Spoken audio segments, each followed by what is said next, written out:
Hello my dear guys, আসসালামু আলাইকুম।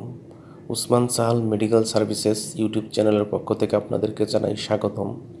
বন্ধুগণ, আশা করি আল্লাহর রহমতে আপনারা সবাই ভালো আছেন।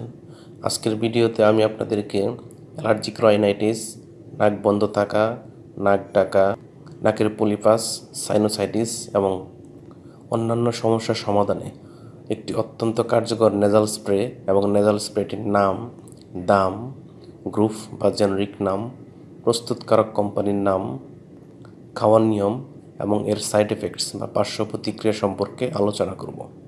তবে ভিডিওটি শুরু করার আগে আপনাদের প্রতি রিকোয়েস্ট, আপনি যদি আমার চ্যানেলে নতুন হয়ে থাকেন তাহলে অবশ্যই চ্যানেলটি সাবস্ক্রাইব করবেন এবং পাশাপাশি লাইক, কমেন্টস এবং শেয়ার করতে ভুলবেন না।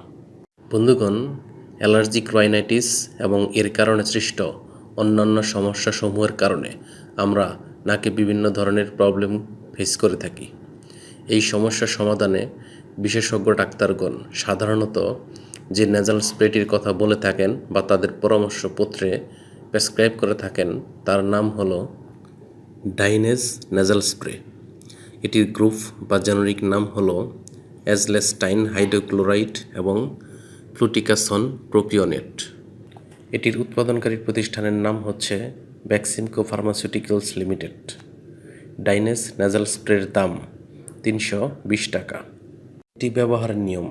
এটি ব্যবহারের নিয়ম হচ্ছে শিশুদের ক্ষেত্রে এর ব্যবহার প্রতিষ্ঠিত হয়নি, অর্থাৎ শিশুরা এটি ব্যবহার করতে পারবে না।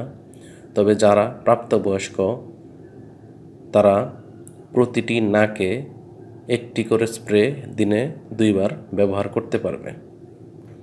গর্ভাবস্থা এবং স্তন্যদানকালীন সময়ে মহিলারা এটি ব্যবহারের পূর্বে অবশ্যই রেজিস্টার্ড চিকিৎসকের পরামর্শ অনুযায়ী ব্যবহার করতে পারবে।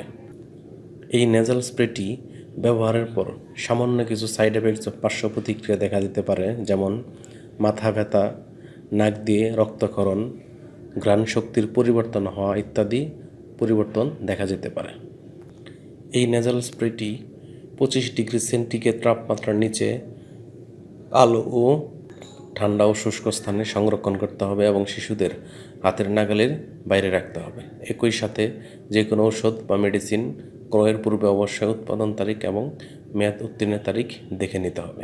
নেজাল ড্রপ বা নেজাল স্প্রে ব্যবহারের জন্য আরেকটি গুরুত্বপূর্ণ বিষয় হলো যে কোনো নেজাল ড্রপ বা নেজাল স্প্রে ব্যবহারের পূর্বে অবশ্যই ভালোভাবে ঝাঁকিয়ে নিতে হবে এবং যে কোনো নেজাল স্প্রে বেশি দিন নাকের জন্য ব্যবহার করা স্বাস্থ্যসম্মত নয় বা নাকের সমস্যা হতে পারে। তাই যত সম্ভব নেজাল স্প্রে কম ব্যবহার করাই ভালো।